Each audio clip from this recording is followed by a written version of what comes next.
What up, family? Welcome to Wildcard Wednesday. I am Davina, the relationship guru. This is where we shake things up, spill the real, and deep dive into everything love, sex, and romance.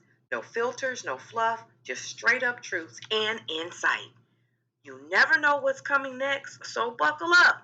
I am about to drop some gems and some jewels. Now, y'all know two things can be true at the same time. I want to bring awareness to Black women's sexual health, and since it is Black History Month, there is no better time to have this conversation. I want to show love to the past, celebrate the present, and manifest a powerful future for Black women and our sexual health. Also, I want to share and encourage things that you can do today. Now, my beautiful brown and Black women, let's be real. Our bodies, our pleasure, and our well being deserve a spotlight, period, point blank. Now, my brothers, my beautiful Black and brown brothers, we need your support, and I have a message for you too. We are about to unpack some rich truth.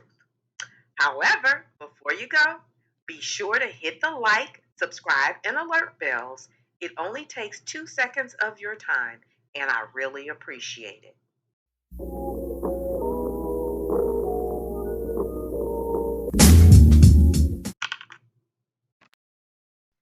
First things first, before we get into this conversation, I've got to give love and light to the ones who've paved the way. I have to give them their flowers now.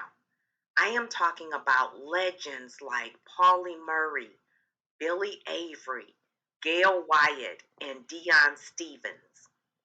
These are Black women who put in the work in sexual and reproductive health care, education, and research.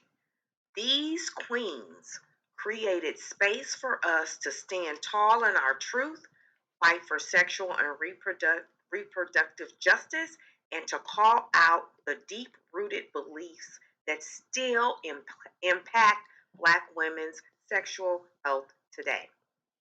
These women laid the foundation. It is the reason we even have the conversations that we have now. Now, fast forward to today, Black women in sexual health are educators and researchers, women such as Representative Barbara Lee, Representative Tiara Mack, Trustee Summer Foster, and Beulah Oseki. And let's not forget Mara Brock Akil.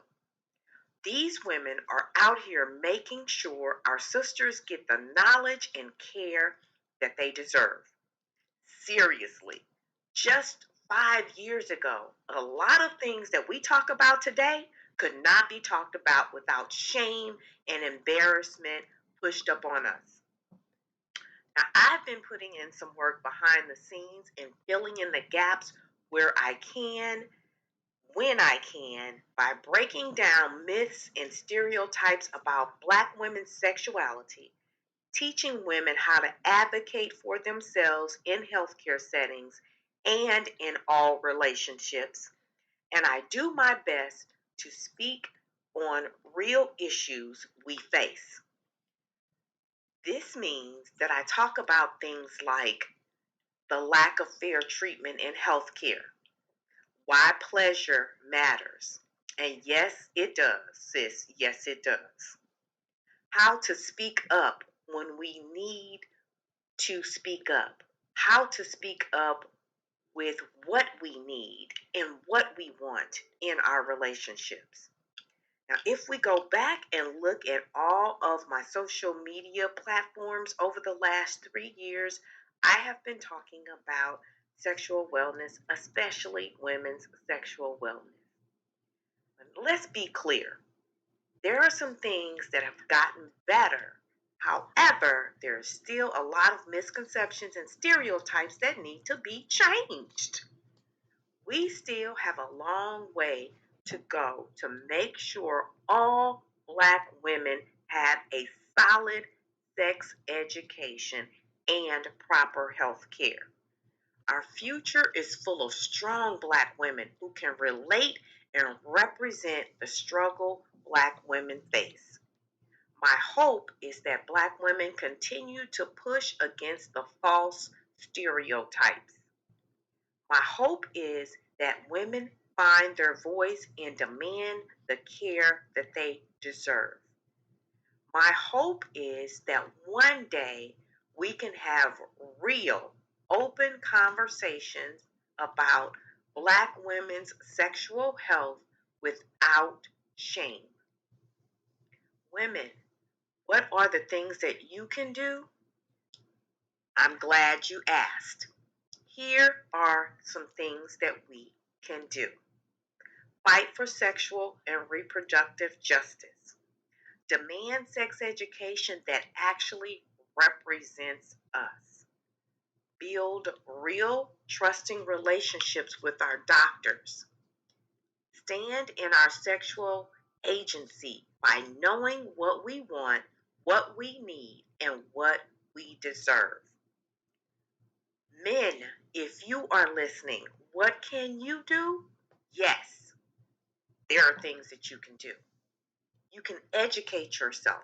Learn about women's sexual and reproductive health, such as menstrual cycles, contraceptives, STDs, STIs, and common health issues like endometriosis. You can encourage open conversations and create a safe space for women to talk about their needs, their concerns, and their desires without judgment. Healthy communication is the key. Support regular health checkups. Encourage the women in your life to stay on top of their sexual health with routine doctor visits and self care.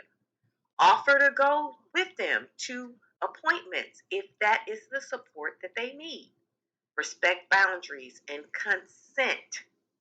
Consent isn't just saying yes or no, it's about continuous agreement. Respect comfort levels and always communicate openly about intimacy.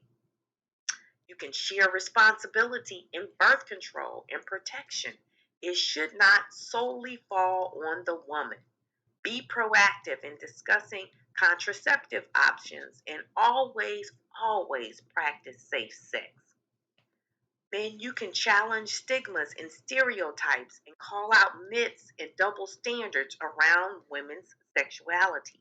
Women deserve to explore their desires without shame, and men can help by normalizing these conversations. Men, you can be a mental and emotional support system. Sexual health isn't just physical, it is mental and emotional too. Stress, anxiety, or past experiences can impact a woman's sexual well being. So listen, be patient, and offer support without pressure. Advocate for women's health rights by supporting policies and initiatives that ensure women have access to reproductive health care, safe, safe contraception, and accurate sex education.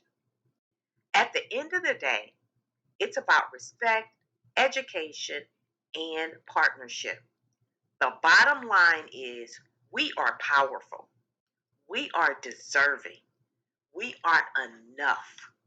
Let's own that. In the meantime, let me know what you think in the comments. Ciao for now.